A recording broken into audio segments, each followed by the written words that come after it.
Hey everybody, it's Paul Lake here with another physics problem solved, and here's a problem that was uh, sent to me by one of my tutoring clients. I do tutor students in physics and math, um, and uh, and it's kind of an interesting problem. It's a problem where this is actually a fairly easy problem once you understand what to do. It's not going to take a lot of work to solve it, but a lot of students freak out when they see data expressed in a graph, and how do you use a graph like this to solve problems? So we'll go over a little bit of that, but first let's read the problem. In a class experiment, students release a ball from rest to roll down an incline, collecting data on the ball's speed at different positions on its way down the incline. The students wish to graph their data and use the graph to determine the ball's unknown constant acceleration. Constant acceleration. But because the ball's position and speed are not directly proportional, position and speed are instead plotted as shown here. If the slope of the student's graph is 2 meters per second squared, which of the following is closest to the unknown acceleration of the ball? So this is kind of subtle here. Look at that graph. It's not speed, or I'll just call it velocity, as a function of position. It's speed squared as a function of position. So keep that in mind. All right. So now, if you have an idea on how to solve this problem, well, here's what you need to you need to be familiar with the kinematic equations for constant acceleration. And here's a hint: use the equation of a straight line, y equals mx plus b. Using that with these, you can figure this one out. So if you think you can do it yourself, pause the video right now and give it a shot. And if you get stuck or you want to check your answer, hit play again and we'll see how it goes. Okay. So this is what's given, is this graph right here. And we know that the slope, I'm going to call it m for slope, right? Because we use m. I'm going to say the slope is, and this is m for, not m for mass, this is m for slope, is 2 meters per second squared. Now that looks like an acceleration, isn't it? It certainly has the units of acceleration, but as we're going to see, the acceleration is not 2. Even though it has the units, it's not the acceleration. So when I look at this problem, I ask myself, okay, I've got constant acceleration, and that means I can use the kinematic equations. And let's see what variables we're using here. We've got speed, and I'll write that as v. And I've got, let me write down what we're trying to find. We're trying to find the acceleration. So to solve this, I'm going to look, okay, we have constant acceleration. That means I can use the kinematic equations. But look what I'm given. I'm given speed, and I'm given position, x, and I've got this slope right here, and we're trying to find acceleration. One of the things you can see, a ball is released from rest. It's released from rest. So that means we know that, I'll put that in under what's given, that the initial velocity is equal to 0. So we know the initial velocity. We've got v involved here. It's this v squared actually. And we have the position x here. And then we want the acceleration. So notice what's missing here. What's missing is time. Now, let me list the kinematic equations here. B equals V naught plus AT delta x equals the average velocity, which is the final plus the initial divided by 2 times time. Or you can use this one. Or you can use this one.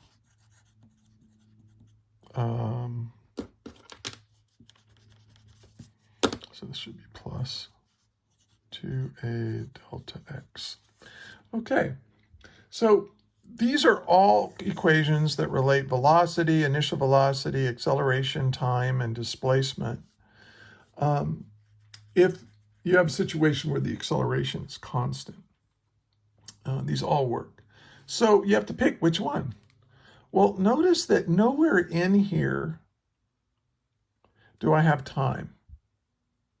So I'm going to use the equation that doesn't have time in it. So I'm not going to use this one. I'm not going to use this one. I'm not going to use this one. I'm going to give this one a shot right here. So I know that for this problem, I know that, hey, the final velocity squared equals the initial velocity squared plus twice the acceleration times the displacement. Okay. Well, let's take a look at what some of the stuff that we know. The ball's at rest, started at rest, right? So that means its initial velocity, the velocity when time equals 0, was 0. Also, look at the graph. This is position. This is listed as position, not displacement. And so the position is 0 initially. So if you have delta x, right, you should know that the change in position is the final position minus the initial position. Well, in the graph, they're kind of telling us, hey, that initial position is 0. Yeah, so we don't, we can just make that 0.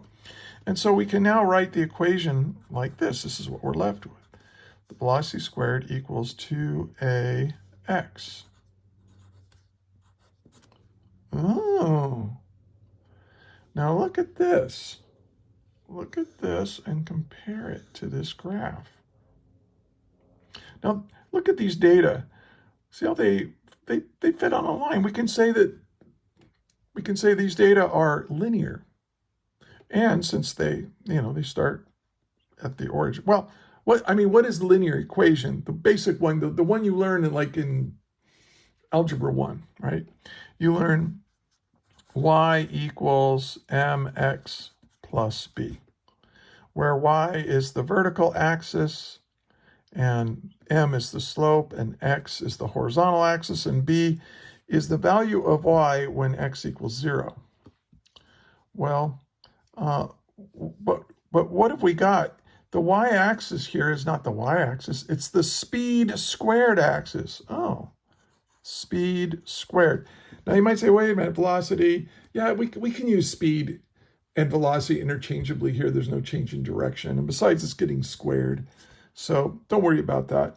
And then equals the slope. Well, what is the slope?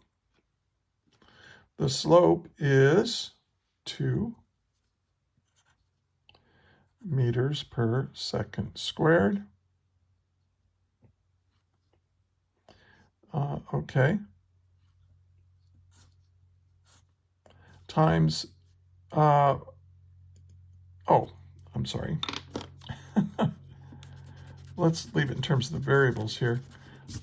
Well, actually, no, this is right, 2 meters per second squared times x. No, this is good. This is good. So, in other words, this graph, if you apply this linear equation to it, the standard old y equals mx plus b, well, this, instead of y, it's v squared, and the slope is 2, that's given, and my horizontal axis is x, and what is b?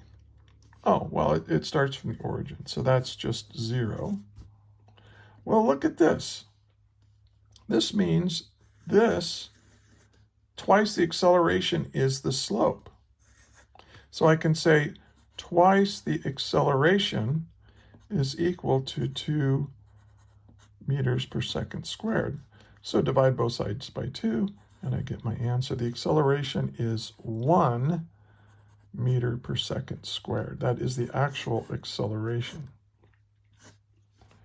Okay, now, this is a common thing, especially in AP Physics 1. They really want you to be able to look at graphs and interpret them. So if you have a linear graph like this, just take whatever, I say, hey, start with y equals mx plus b. Everybody knows that. And then just say, okay, what is y? Oh, it's not y, it's speed squared.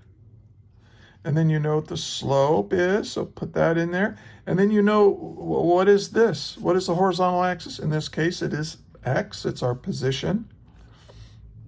And now, by looking at our kinematic equation that matches this problem, we can say, oh, okay, 2a is the slope of that line. And the slope is twice the acceleration.